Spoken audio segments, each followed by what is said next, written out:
आपको मेरे इस video channel learn Hindi with Bina में हार्दिक स्वागत है। इस वीडियो को बनाने का उद्देश्य है कि कम समय में अधिक जानकारी मिल सके। आज की कविता का शीर्षक है चलना हमारा काम है कि प्रश्नोत्तर आपके लिए लाई हूँ। तो चलिए प्रश्नोत्तरों को आरंभ करते हैं। मैं पहला पद पढ़ूंगी आपके सामने। गति प्रबल पैरों में भरी, फिर क्यों रहूं दर दर खड़ा, जब आज मेरे सामने है रास्ता इतना पड़ा, जब तक ना मंजिल पा सकूं तब तक ना मुझे विराम है, चलना हमारा काम है। प्रश्न 1 है, गति प्रबल पैरों में भरी से आप क्या समझते हैं? उत्तर है, कवि कहता है कि मेरे पैरों में तेज चलने की ताकत है, तो मैं क्यों खड़ा रहूं जबकि मेरे सामने काफी लंबा सफर है और जब तक मुझे अपनी मंजिल नहीं मिल जाती मैं चलता रहूंगा। प्रश्न नंबर 2, कवि दर दर से खड़ा होने से क्यों रोकना चाहता है? उत्तर, कवि दर दर खड़ा होने से इसलिए रोकना चाहता है क्योंकि यदि हम जगह जगह रुकेंगे तो हम अपनी मंजिल को कैसे प्राप्त करेंगे, इसलिए जब तक मंजिल ना मिले चलते ही रहना है। प्रश्न 3, कविता का केंद्रीय भाव क्या है? उत्तर, चलना हमारा काम है। कविता में कवि ने ये प्रेरणा दी है कि व्यक्ति को लगातार चलते रहना है, अर्थात कर्म पथ पर आगे बढ़ते हुए अपनी मंजिल को प्राप्त करना चाहिए।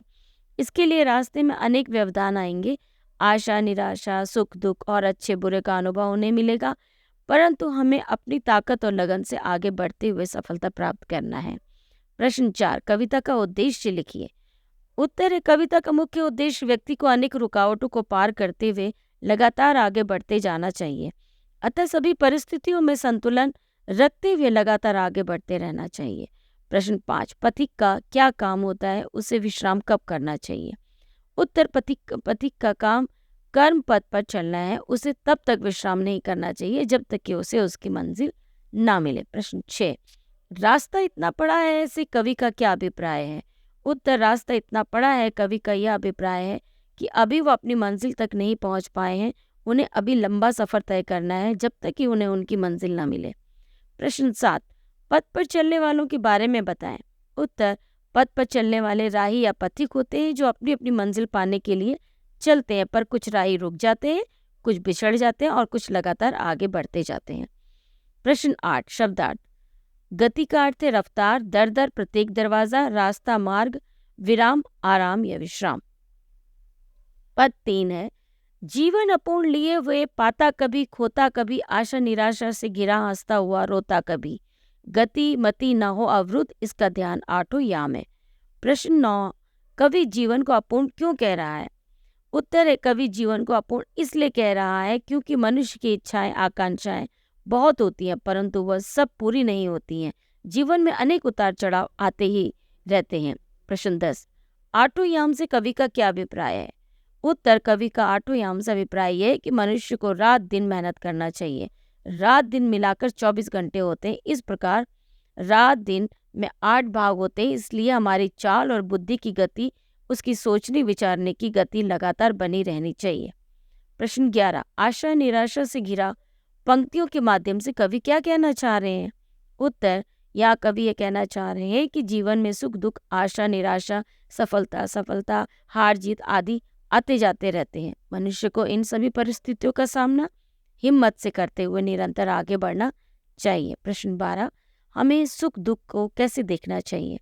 उत्तर, हमें सुख दुख को बड़े सहज भाव से देखना चाहिए, क्योंकि सुख दुख हमारे जीवन का हिस्सा है, इसलिए हमें सुख को प्रसन्नता से लेना चाहिए और दुख को जीवन में आई परीक्षा के समय के रूप में देखना चाहिए। शब्दार्थ है, अपूर्ण का अर्थ है अधूरा, आशा उम्मीद, अवरुद्ध रुका हुआ, आठों याम आठों पहर यानी 24 घंटे। पद तीसरा, कुछ साथ में चलते रहे, कुछ बीच से ही फिर लिए, पर गति ना जीवन की रुकी, जो गिर गए सो गिर गए, चलता रहे हरदम, उसी की सफलता अभिराम है, चलना हमारा काम है। प्रश्न 14, कुछ साथ में चलते रहे, कुछ बीच से ही फिर लिए से कवि का क्या अभिप्राय है? उत्तर है, प्रस्तुत पंक्ति से कवि का यह अभिप्राय है कि रास्ते में कुछ लोग ऐसे मिले जो सदा साथ चले, कुछ निराश या हार कर वापस चले गए, तो कुछ बीच में ही बिछड़ गए। प्रश्न 15, सफलता किसे मिलती है? उत्तर, सफलता हमेशा निरंतर कर्म पथ पर चलते रहने वालों को मिलती है। प्रश्न 16, किसी के बिछड़ने से क्या जीवन की गति रुक जाती है? उत्तर, नहीं, किसी के बिछड़ने या वापस आने से जीवन मार्ग की यात्रा नहीं रुकती है। राही अपनी मंजिल पाने के लिए निरंतर चलता ही रहता है। प्रश्न 17 शब्दार्थ। शब्दार्थ गति का अर्थ है चाल, अभिराम का, मनोहर या सुखद। अभी मैं अपने प्रश्नों को यही विराम देती हूँ और मैं जल्दी ही आपके लिए दूसरी कविता या पाठ लेकर आऊँगी। यदि आप मेरे इस चैनल पर नए हैं तो इसे सब्सक्राइब, लाइक और कमेंट करना ना भूलें। धन्यवाद।